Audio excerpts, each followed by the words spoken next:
وعلى هذه خوتي الناس كامل حكم من فضول وحابين يعرفوا القصة وراء هذه المنطقة. خوتي اليوم جبت لكم اخطر وارعب 4 اماكن ما يتجرأ حتى واحد في العالم انه يدخلها، ولا كان حكمك شوي فضول برك وسيت تدخل هذوك الاماكن بيان سور راح تكلفك حياتك. سلام خوتي، راكم لاباس بخير؟ الحمد لله. ما خوتي اليوم جبت لكم فيديو اسطوري مليح بزاف وهارب تاني.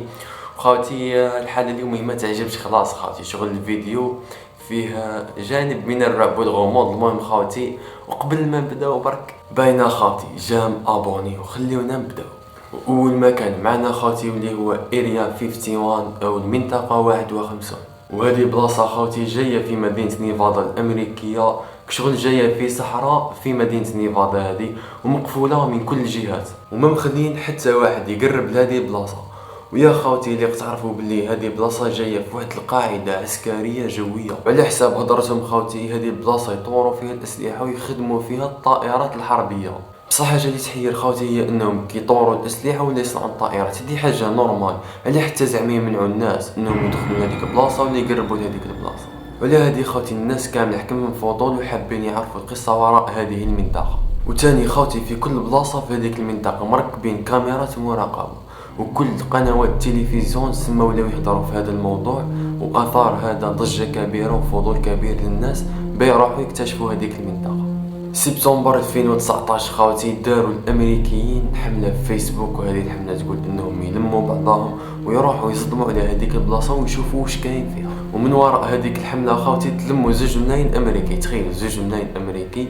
الحاجه اللي تحير خوتي بيان سير اللي وصلوا لباب هذيك المنطقه برك، سما اللي وصلوا المنطقه هذيك 200 بنادم برك، من 2 ملايين بنادم وصلوا 200 بنادم. ومن هذا الشيء خوتي صرح الجيش الامريكي انهم شافوا في كاميرات المراقبه اللي محوطه في هذاك المكان جسم غريب يشبه مركبه فضائيه كيما دوك الكوميك راكم تعرفوا.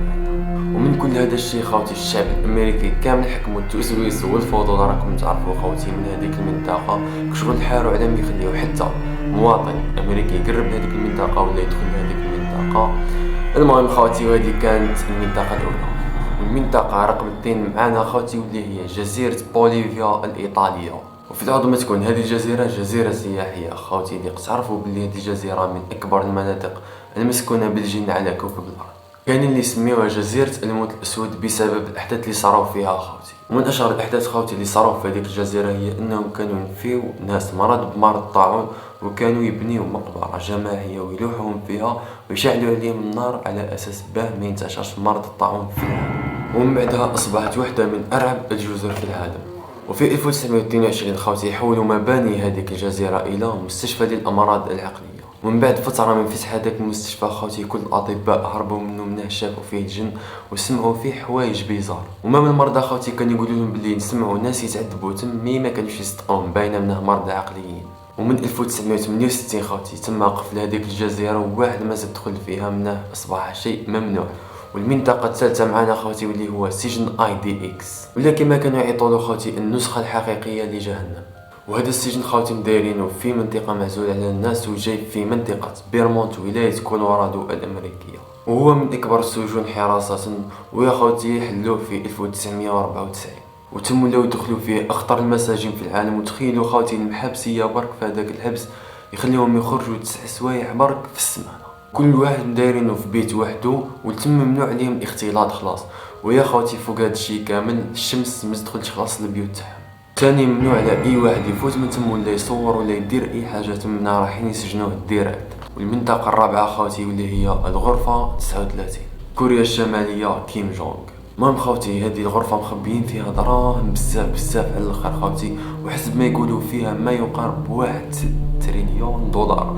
المهم خوتي راحت لي برك، و1 تريليون دولار تساوي 1000 مليار دولار. المهم خوتي ما خلطكمش فيها دراهم بزاف وخلاص. خوتي سمعنا كيم جونغ نحكيو على هادو الحوايج هنا صاي تخلط يقفل لي القناه ديريكت في وسط العاصمه كوريا يونغ يا خوتي اكزاكت في مبنى حزب العمال. وهذا المبنى هو المفضل عند كيم جونغ رئيس كوريا. وهذا المبنى خوتي فيه حراسه مشدده بزاف، وفيه واحد شغل لاليست هكا شغل كنت تفوت لهذاك المبنى واسمك ما يكونش في لاليست، الحراس تاع هذاك المبنى عندهم الصلاحيه بيتيروا فيك ديريكت يقتلوك مع واحد ما يحكي معاه. لا بالي خاطي بزاف منكم يتسالوا يقولوا كيم جونغ ولا كوريا منين جاب هذا المبلغ كامل تاع المال. المهم خاوتي اللي تعرفوا بلي كوريا من التسعينات وهي تلم هذوك الدراهم ملي وسعت مشروع زراعة نابس الخشخاش. ونابس الخشخاش هذه خاوتي كانت شغل مطلوبة بزاف هذاك الوقت وكانت تباع بزاف. ولا خاوتي نكونوا وصلنا لنهاية الفيديو. المهم خاوتي شغل حبيت نجرب هذا المحتوى قادر تصلح لنا فيه يطلع من المحتوى اللي كنت نديرو من قبل شغل ما يطلعش بزاف لي وما عارف خاوتي. المهم تلاو لنا في الفيديو هذا، نتلاقاو في فيديو جديد ان شاء الله. السلام.